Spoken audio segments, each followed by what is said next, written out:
I recently had Tony Robbins on my main channel for the third time in an interview, and so to celebrate that, please enjoy this special video from our vault.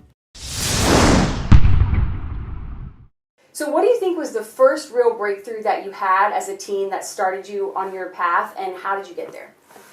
Gosh, there's so many. One of the first ones I think was probably just anchoring in when my mom and my dad, I had 4 different fathers. My mom was a powerful woman, so she kicked my 4th father out, whose name I carry, and he adopted me. And when he went out, she decided it wasn't his side, so she kicked me out too by chasing me out with a knife. And I wasn't worried she was going to stab me or anything, but I decided this is freedom, and I've got to find a way to make my life work. But I had no money. I had a 1960 Volkswagen I worked $40 a week as a janitor to buy and pay for.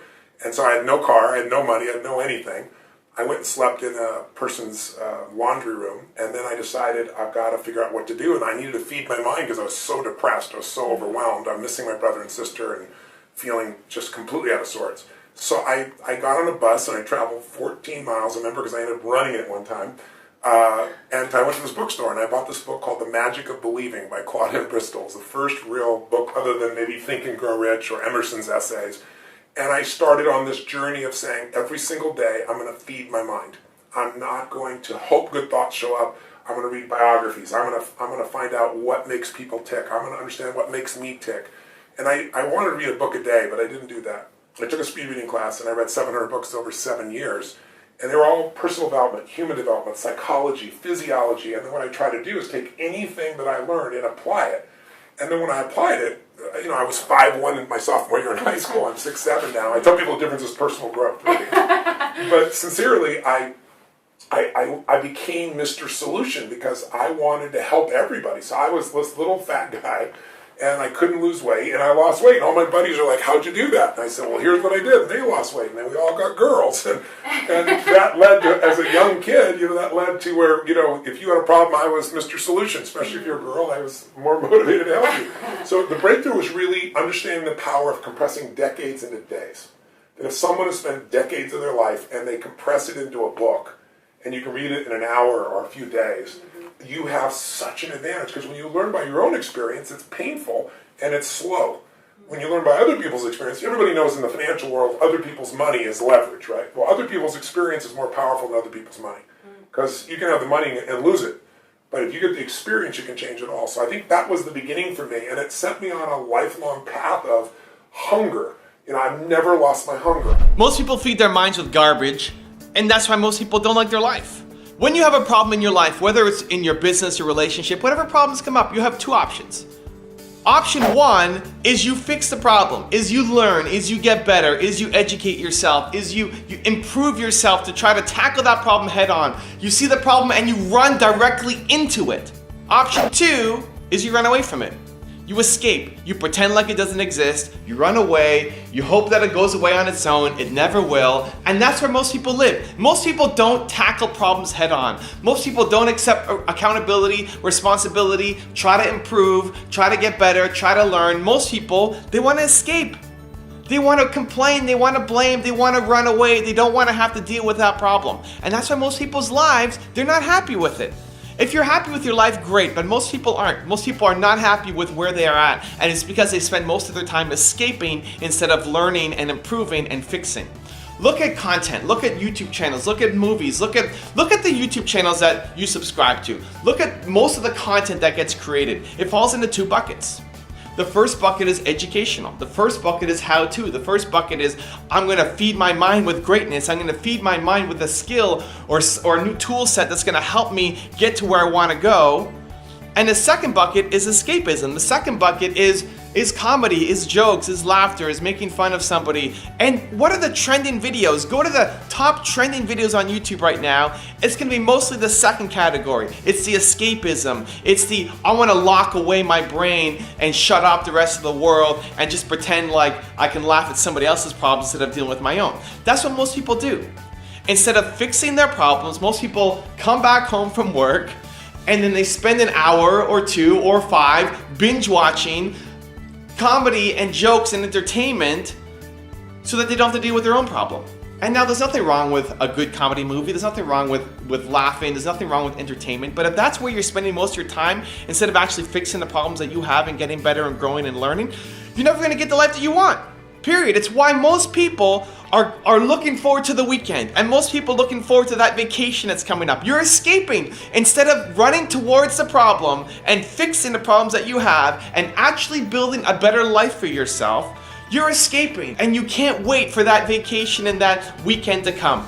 And so I encourage you to audit your own YouTube history, your own information and content. Go look at your history. Look at how many videos you're watching are educational, are building you up, or making you better, and how many are just funny things that you're laughing at, pretending that the world doesn't exist and shutting out your problems. When you can fix that ratio, where you pay attention to the information that's coming in here, when you feed your mind with greatness, when you create that environment, that habit, that routine, that every day you are feeding your mind with things that make you better and help you tackle the problems that you have in your life and help you move towards the goals that you want to accomplish, when you do that on a daily basis, I promise you, things will get better. It may be tough at the beginning because you have to deal with realities, things that you don't want to deal with, problems that you don't want to take on. But every time you take on a problem and you crush it, it gives you the confidence to go do greater things and build a better life for yourself and for the people around you. And so I highly, highly, highly encourage you to make that ratio right, to feed your mind with greatness every single day on a consistent basis. And if you did that, I promise you, good things will happen. Now I've got some really special bonus clips for you, but before that, my question of the day, what is a thing that you do on a regular basis to feed your mind with greatness? Leave it down in the comments below. I want to see what you have to say. Thank you guys so much for watching. I believe in you. I hope you continue to believe in yourself, and whatever your one word is, much love. I'll see you again tomorrow morning for another shot of Entspresso, and enjoy the bonus clips. I wake up every morning. Espresso, keep me going. The road to the bag is definitely tied to your team and the company that you keep.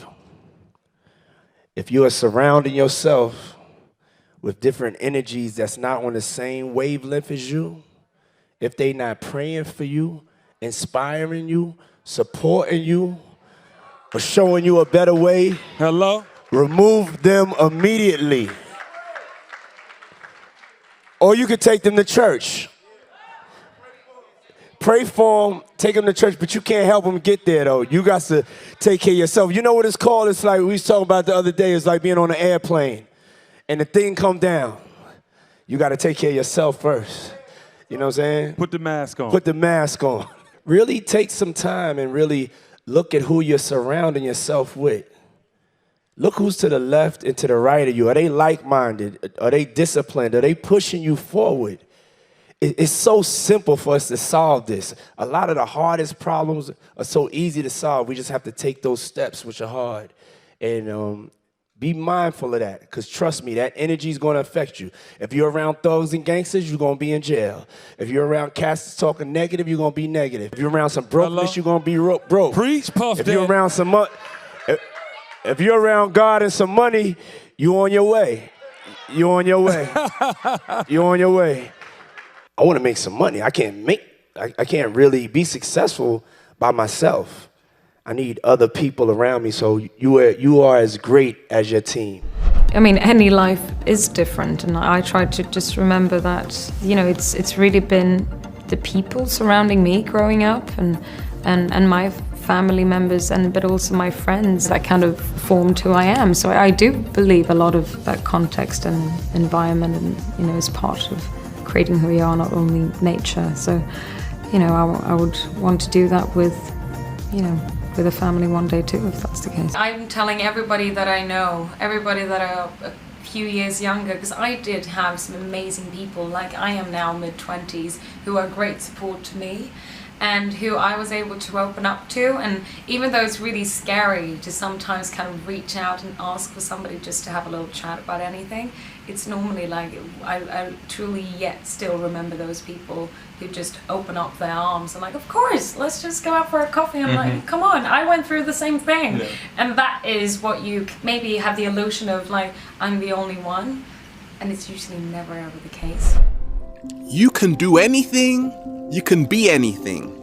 And yes, obstacles will come along, but once again, we are living in a whole new world. Some people are making a living of just making videos.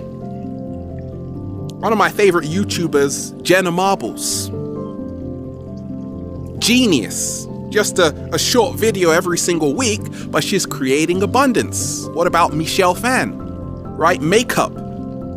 She started way back in the day, but now she's created something for herself. And once again, there's always going to be obstacles. Right? This ain't Paradise Island out here. Right? You're in the jungle. In the jungle, you don't know what to expect. There's all kinds of creatures. So you got to ask yourself, am I surrounding myself with people that actually are encouraging me to follow my vision and my dream? Or am I surrounding myself with what Kanye West calls, these are the dream killers, right? If you want to see my recent interview with Tony Robbins, check the video right there next to me. I think you'll love it. Continue to believe, and I'll see you there. There is a regenerative revolution that's happening in medicine right now, in precision medicine. Billionaires know about it, but the average person doesn't. What pushed me over the edge recently is I had some experiences that really hit me hard.